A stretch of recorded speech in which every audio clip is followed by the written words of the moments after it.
How to find motivated sellers online. Let's talk about a strategy that leverages social media for finding small business deals. So acquisitions of small businesses, motivated sellers that are interested in exiting these types of companies. This video is going to be very helpful for entrepreneurs, business owners that are looking to acquire companies, that want to buy businesses, and that are looking to find leads, find motivated sellers, and grow their pipeline of opportunities. So it's going to work very well in conjunction with other videos I recorded about calls, about emails. Go check these videos out if you haven't already. And in this particular video, we will discuss why social media is such an effective tool for finding motivated sellers. And I would like to start by saying that compared to any other channel that you might want to use, or my team might want to use for finding deals, social media is very different because it's very informal. And so even if you use a platform like LinkedIn, for example, that is a professional platform, people will still be responding differently compared to emails or calls directly to their business. And that is such an important aspect of an outreach strategy or a lead generation strategy, because it enables us to basically get responses from people who might not have been interested in responding to us before. Maybe they were motivated, they were interested in selling their business, but they were either not checking their emails, or they had somebody else oversee their inbox or their phone conversations, so they didn't get the message. And social media actually enables us to reach out in a very informal manner, as I just said, but also connect with people through their preferred medium. Because what I've noticed after finding this businesses for sale for myself, for my clients, across geographies, across industries, is that it's very important to have multiple channels that are bringing you leads, because you never know what is the channel that this person is going to be responsive to. And so we want to tap into as many channels as possible to make sure we can actually talk with these motivated sellers. The ultimate goal, as I said multiple times, is to find off-market deals, because we're not really interested in scanning broker sites or working with listings that are available to everyone, because those are going to be very competitive. The idea is to find deals that are again not listed anywhere, speak directly with the seller, and then establish a relationship that can potentially lead to a deal. With all that being said, social media. Now, social media is a very important tool, and my experience has been that by far the best communication channel when it comes to social media is LinkedIn. But of course, we had some success also with other platforms like Facebook, Instagram, and many others. The reason why LinkedIn has been so effective is because Sales Navigator, the paid version of LinkedIn, enables you or us to pinpoint specific geographic areas, specific industries, specific roles, and therefore reach out to the people who are actually on target for our message and talk with specific people that might actually be motivated sellers. So it enables us to narrow the list of people we want to reach out to, and also it is a very professional platform, so it's kind of like in the middle between pure social media and formal outreach using other mediums, right? So you can try and test different social media channels depending on the industry you're in. For example, if you are planning to acquire social media agencies or other online businesses, Instagram and these platforms might be very useful for you. On the other side, if you're planning to acquire businesses that are not even on Instagram in the first place, or are not even on Facebook, they don't even have a page there, it might be hard for you to find a business owner unless, of course, you are able to go to the business site, find the name of the business owner, then search for him on these platforms, find him, and then reach out to him. But of course, it gets a bit tricky, if you get what I'm saying. LinkedIn, from that perspective, enables your team or yourself to select the industry you want to target, geographic area, title and position at the company, and then have a list pre-filled for you of people that are actually on target. Now, there are different ways you can go about reaching out to these people, and I'm going to talk particularly about LinkedIn in this case, although the outreach message is pretty standard and it works across platforms really. The idea is to use LinkedIn to, again, send a message to these people, and ideally we would want to connect with them also, and then establish a conversation. There's a reason why we would like to build a network and connect with people as well instead of just sending messages. First is because you have unlimited messages to your own connections. So once you connected with people, you can message them, and you're not going to be charged any credits for it.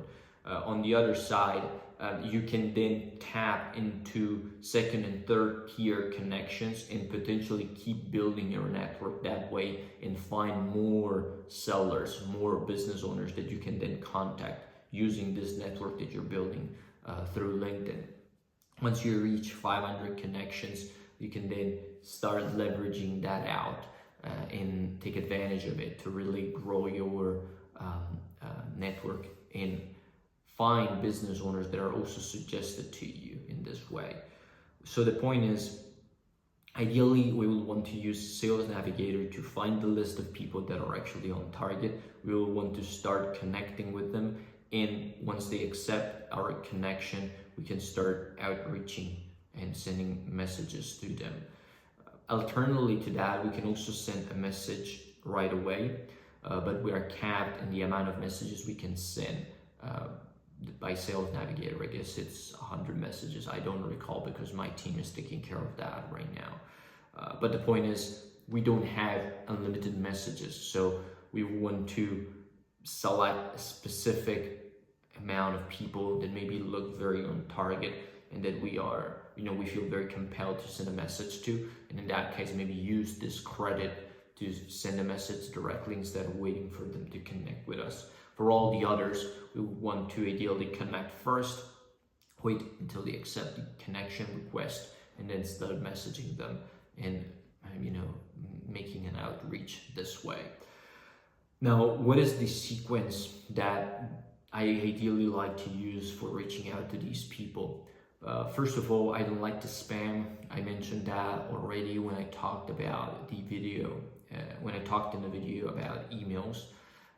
The idea is to take a piece of content from their site or from their profile that we can use to create a very personalized message, and then insert the body of our email or our message on LinkedIn in this case, so that we can get to the point right away. No point in sending long messages. I've noticed that very few people are going to be responsive to that. Better to just keep it short, 2 paragraphs, and then send it out. So ideally it would be maybe a comment on recent company update, and then who we are, what we do, and why we reached out. So my name is Marco Palmero, founder of an investment consortium that is consolidating X, Y, and Z industry. I'd like to reach out to you because I saw that you are in this industry. We're currently looking at acquisitions opportunities, and we felt this could be a right fit. Would you be interested in having a conversation about potentially selling your company? Have you ever thought about it? Various ways you can phrase this. The point is very short, straight to the point. The ones who respond, good, we can get them scheduled for a call. In this case, we might want to get email and phone number, both, and then schedule them for a meeting or a call. And ultimately, the trajectory is to get in front of them if they are qualified and if they're really motivated sellers.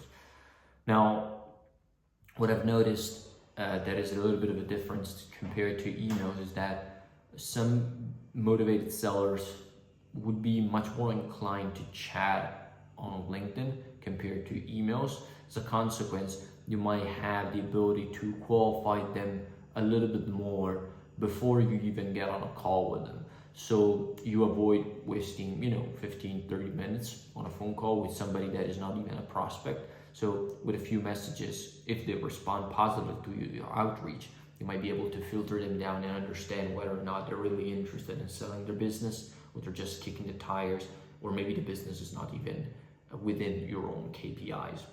But with all that being said, the person, we're gonna send out these messages to people. People might be more or less responsive to that. If they don't respond, we might wanna bump the message up with a follow-up that is gonna be pretty straightforward, simple, just to make sure they read the first message, as I mentioned in my video on emails. By the way, if you haven't watched that, go ahead and check it out, because the sequence that we can use is fundamentally the same.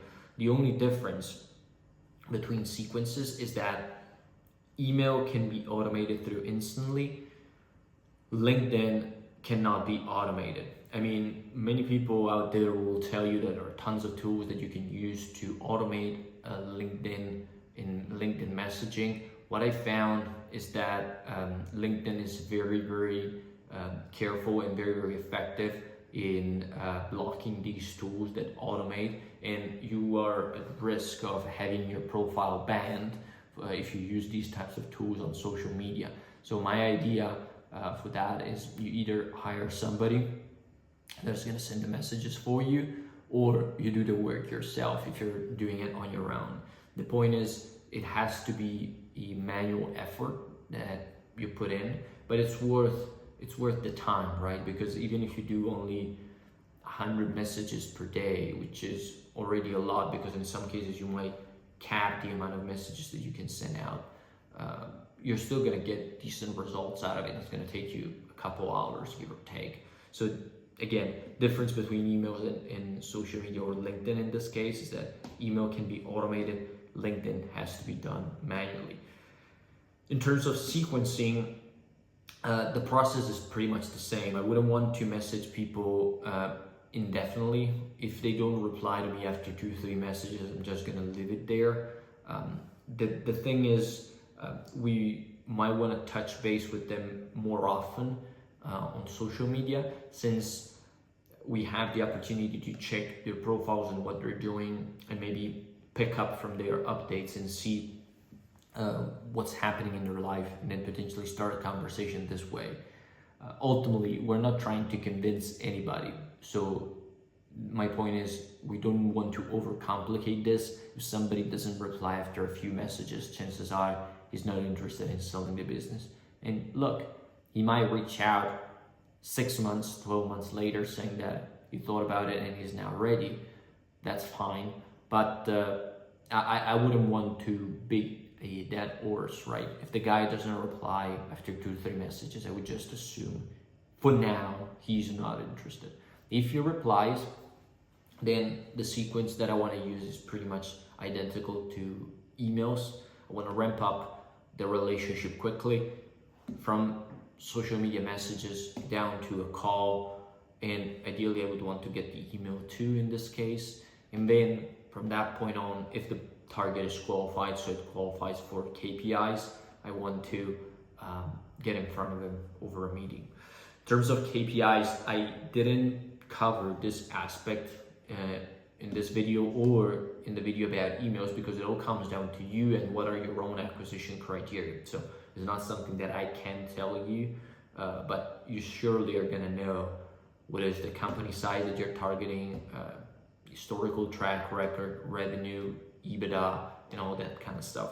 So based on that, you create your own KPI and then you use it for filtering these people. And this introductory call shouldn't be really long ones, at least from my perspective. It's just a matter of qualifying the person for a certain amount of things. If they check all the boxes, then we can proceed and have a more in-depth interaction. And One thing I didn't mention in the video about emails, which is something that is up to you, but my idea is to always have this step in between calls and first meeting, is to have them send a little bit of information about the business in terms of financials and more heavy stuff, if you want to call it this way. So assuming the person went through the entire process, we reach out to them on LinkedIn, he answered the message, we collected email and phone number, now we are qualifying them over a call. My next step, as we go ahead and schedule the meeting, would be, by the way, in preparation of our meeting, and so that we can have a very productive conversation, I'd like you to provide us X, Y, and Z, and I'm happy to execute an NDA or whatever, if that is something that makes you feel comfortable. But we can take care of all these paperwork as we lead to a meeting, and once we sit down, we can talk about these stuff in a more effective manner.